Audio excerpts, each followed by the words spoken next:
The news struck like a bolt from the blue. On the morning of March 29, 2023, the Vatican issued a brief but impactful statement.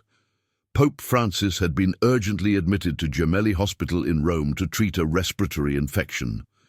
The world paused for a moment. For millions of faithful around the globe, the Pope was not just a religious leader, he was a symbol of hope, a shepherd who walked among his people, sharing their pains and joys. Now he was frail, and uncertainty hung in the air. The official statement was carefully worded, avoiding alarm, but the subtext made it clear that the situation was serious. The 86-year-old pontiff had been battling health issues in recent months. Inflammation in his knee had forced him to use a wheelchair at some events, and his voice, once firm and warm, now sounded weary. Yet he maintained a packed schedule, visiting impoverished communities, mediating international conflicts, and preaching about the importance of compassion in an increasingly divided world. Now, however, the relentless pace seemed to have taken its toll. Social media exploded with messages of support. Hashtags like Action Stay Strong Francis and Pray for the Pope trended in multiple languages. In squares and churches around the world, groups of faithful gathered to pray for the leader of the Catholic Church. In Buenos Aires, his hometown, hundreds of people gathered in front of the Metropolitan Cathedral, lighting candles and singing hymns. In Rome, pilgrims crowded St. Peter's Square, their anxious eyes fixed on the window of the papal apartment, which remained dark. As the world united in prayer, one question echoed in the hearts of many. What had Pope Francis felt that morning before being taken to the hospital?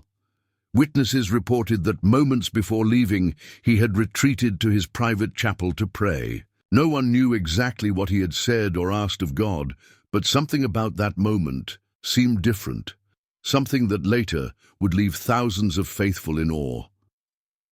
The Vatican kept the details of the prayer under wraps, but rumors began to circulate. Some said the Pope had wept. Others claimed his words were so powerful that even the cardinals present were moved. The truth, however, remained shrouded in mystery, and as the world awaited news of his health, a story began to take shape in the hospital corridors and in the hearts of the faithful, the story of a prayer that would touch the world in a way no one could have imagined. The Pope's private chapel was a sanctuary of silence and peace.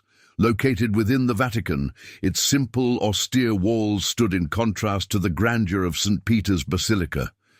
It was there, away from the spotlight and the crowds, that the pontiff found a moment of intimacy with God.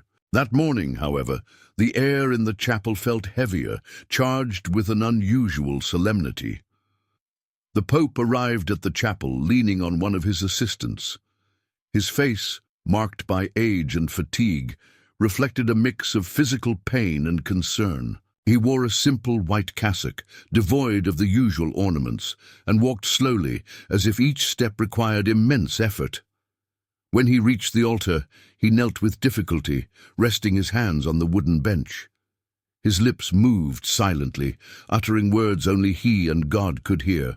Witnesses present at that moment reported that the Pope seemed deeply moved. His eyes, usually filled with warmth and compassion, were brimming with tears.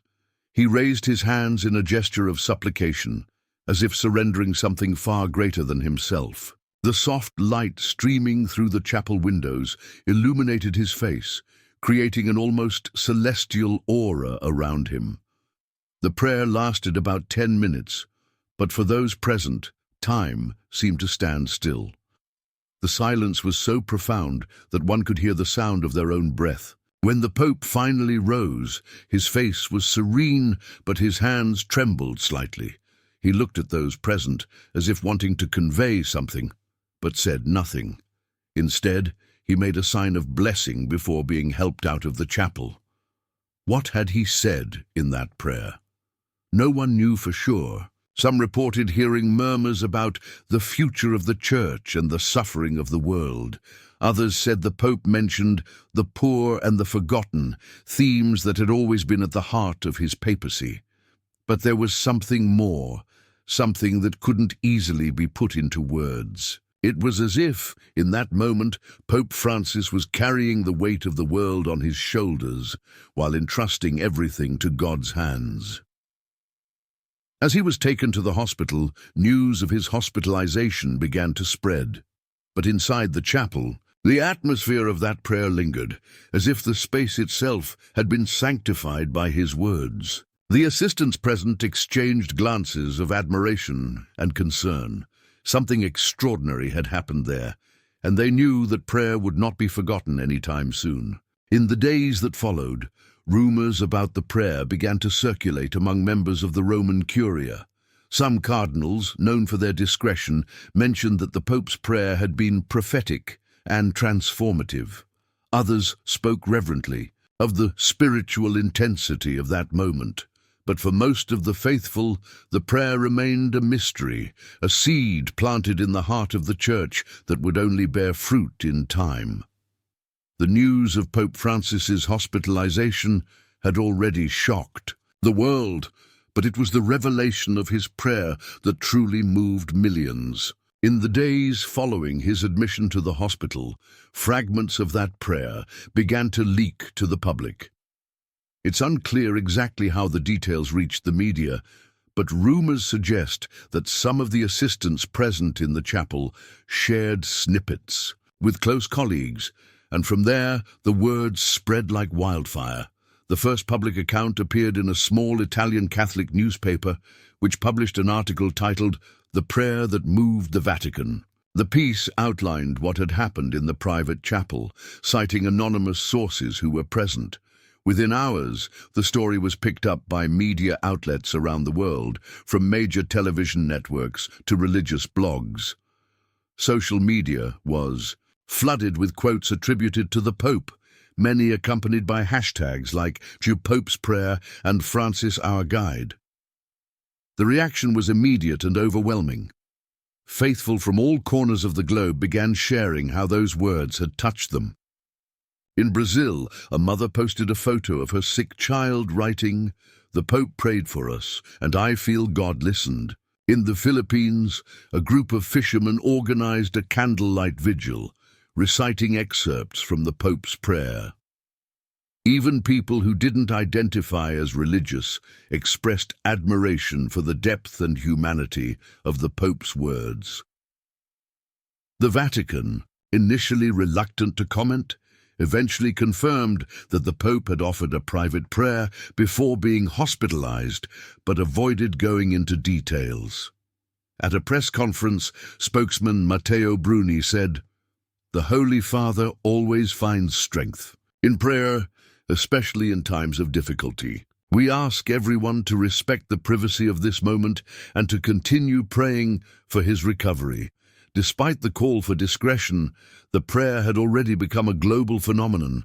Theologians and religious leaders from different denominations began analyzing its possible implications. A rabbi from New York described the prayer as a universal call to compassion and hope. An imam from Lebanon highlighted the mention of the poor and suffering as a reminder that all religions share a common commitment to social justice. Even political leaders, such as the President of France, mentioned the prayer in public speeches, praising the Pope for his moral leadership, but not everyone reacted with enthusiasm. Some more conservative sectors of the Catholic Church criticized the tone of the prayer, arguing that it was too generic and lacked doctrinal firmness. A cardinal, who chose to remain anonymous, told an Italian newspaper, "The Pope should have been praying for the unity of the Church, not just for the poor." These criticisms, however, were largely overshadowed by the wave of support the prayer generated. Meanwhile, inside Gemelli Hospital, Pope Francis continued his recovery. Reports suggested he was aware of the impact of his prayer, but chose not to comment publicly. Instead, he asked his assistants to convey a simple message to the faithful: "Thank you for your prayers. Let us continue to pray for one another." The prayer, which began as an intimate moment between a man and his faith, had become a global symbol of hope and unity. For many, it represented not only the Pope's personal devotion, but also a call to action. As a Spanish nun wrote on social media, the Pope showed us that prayer is not just about speaking to God, but also about listening and acting. May we follow his example. As the world continued to reflect on those words, a question began to emerge. What would happen when Pope Francis recovered? How would he respond to the impact his prayer had caused? And more importantly, how would that experience shape the future of his papacy? The Pope's prayer was not just a moment of personal devotion, it became a catalyst for a wave of spiritual renewal around the world. As his words echoed in churches, homes, and hearts, stories of transformation began to emerge, showing the power of faith in times of uncertainty. In Mexico, a young woman named Maria, who had left the church years ago, decided to return to Mass after reading about the Pope's prayer. When I saw that he prayed for those who feel distant from God, I felt he was speaking directly to me, she said in an interview. It was as if someone had reached out to me saying, "You are welcome back." Maria was not alone. Parishes around the world reported an increase in attendance, with many citing the Pope's prayer as their reason for returning to religious practice. In South Africa, a group of women in an impoverished neighborhood organized an overnight vigil, reciting excerpts from the Pope's prayer. "He always speaks about the poor, and that gives us hope," said one of the group's leaders. "Knowing the Pope is praying for us makes us feel we are not alone." The vigil, initially small, quickly grew, attracting hundreds of people who sang and prayed together under the starry sky. Even in countries where Catholicism is not the majority faith, the Pope's prayer resonated deeply. In Japan, a nation with a small Catholic population, a group of Buddhists organized an interfaith ceremony in honor of the Pope. "His message of compassion and care for the suffering is universal," said a Buddhist monk who participated. "It reminds us that, regardless of our faith, we are all part of the same humanity." Within the Catholic Church itself, the prayer also had a significant impact. Priests and bishops reported that the Pope's words inspired homilies and retreats focused on themes like mercy, hope, and service to the poor. In one Italian diocese, a priest decided to dedicate an entire month of pastoral activities to reflecting on the Pope's prayer. He showed us that prayer is not just a ritual but an act of love and surrender, the priest explained. But perhaps the deepest impact was felt in the lives of individuals. In a hospital in India, a Catholic nurse shared the Pope's prayer with patients of different faiths. "Many of them were desperate, without hope," she said. "When I read the Pope's words to them, you could see a change in their faces. It was as if they felt someone, somewhere, was praying for them." Amid these stories of spiritual renewal, there were also accounts of miracles. In a small town in Poland, a woman claimed her son, who was gravely ill, began to recover after she prayed with the Pope's words. "I can't explain it, but I feel that prayer brought a blessing to our family," she said. While such accounts cannot be scientifically proven, they reflect the power of faith and hope that the Pope's prayer inspired. As the world continued to marvel at the spiritual impact of that prayer, a question began to take shape. What did Pope Francis think of all this? How would he, who always championed humility and service, react to the fact that his words had touched so many lives? The answer, as with everything in his life, would be rooted in his deep faith and commitment to the gospel. The Pope's prayer, though seemingly simple, contained layers of meaning that intrigued theologians, historians, and the faithful. His words, laden with emotion and spirituality, seemed to transcend the immediate moment, suggesting deeper messages about the future of the Church and the world. One of the most striking aspects was the mention of leaders who can guide your people with love and compassion. For many, this phrase seemed a veiled reference to papal succession. Pope Francis, already advanced in age and facing health issues, might have been reflecting on the future of the Church and the kind of leadership it would need. He wasn't just praying for himself, commented an Italian theologian. He was thinking about the legacy he would leave and the hands into which the Church would be entrusted. Others saw in the prayer a call for spiritual renewal. The emphasis on the poor, the suffering, and those who feel distant from God echoed the central themes of Francis's papacy. "He's reminding us that the Church must be a house with open doors," said an American nun. "A church that welcomes, heals, and does not judge.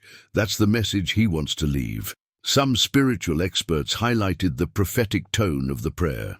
The phrase, "the world is changing, the Church is changing," was interpreted as an acknowledgement of the challenges the Church faces in an increasingly secularized world. "He's preparing us for a future that may be difficult," explained a Spanish priest, "but he's also telling us that with faith and courage we can face anything."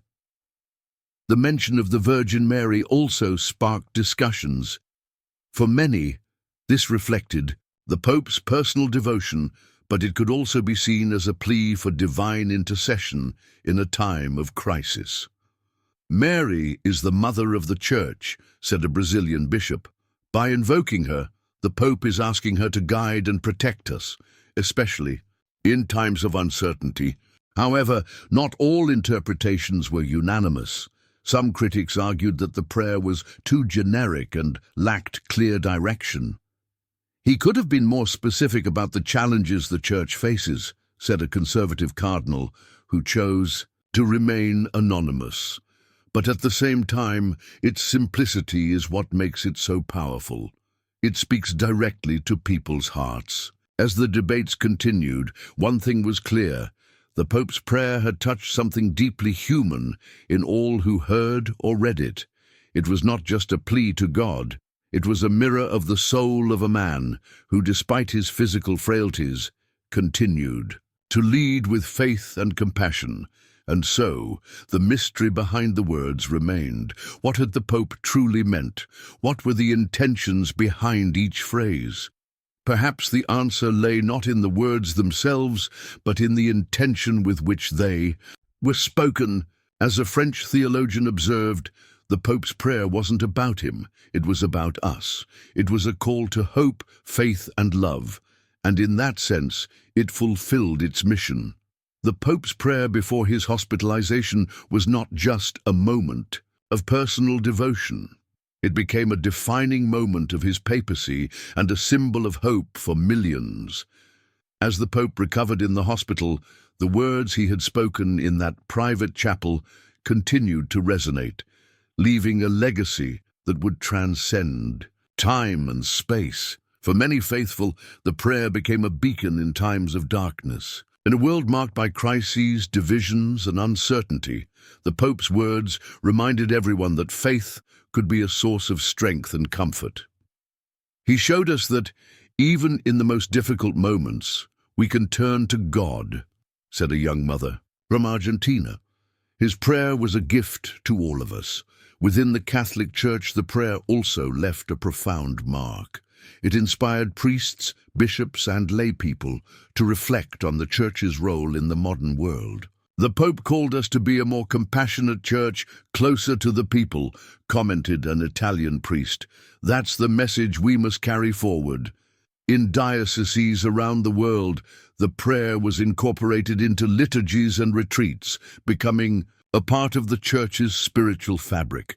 But the prayer's legacy extended beyond the Church's walls. It also had a significant impact on interfaith dialogue and the promotion of peace.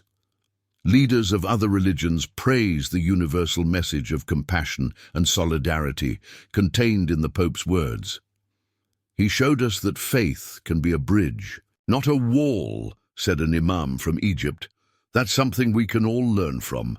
For historians and theologians, the Pope's prayer will be remembered as a defining moment of his papacy. It encapsulated the central themes of his leadership: concern for the poor, the call to mercy, and the emphasis on hope. "This prayer is a summary of everything he has stood for," said a theology professor. "It will be studied and reflected upon for generations. Yet the true legacy of the prayer may lie in the hearts of those it touched. For many, the Pope's words were not just a spiritual message, but a call to action.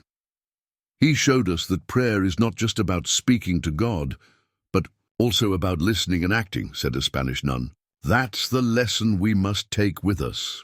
As Pope Francis continued his recovery, the world eagerly awaited his next words and actions. But regardless of what the future held, one thing was certain: the prayer he had offered that morning had left an indelible mark. It was a testament to his faith, his humanity, and his commitment to the gospel. And so, the story of that prayer would continue to be told, not just as a moment of personal devotion, but as a beacon of hope in a world that so desperately needs it. As a young student from Africa wrote in a letter to the Pope, "Your prayer showed us that even in the darkest hours, God's light never goes out. Thank you for reminding us of that." If this story moved you and you'd like to explore more content like this, subscribe to the channel and hit the bell icon so you don't miss any videos. Leave a like if this prayer touched your heart, and a comment sharing your thoughts on Pope Francis's message. Your opinion matters to us. Together, we can spread more hope and faith across the world.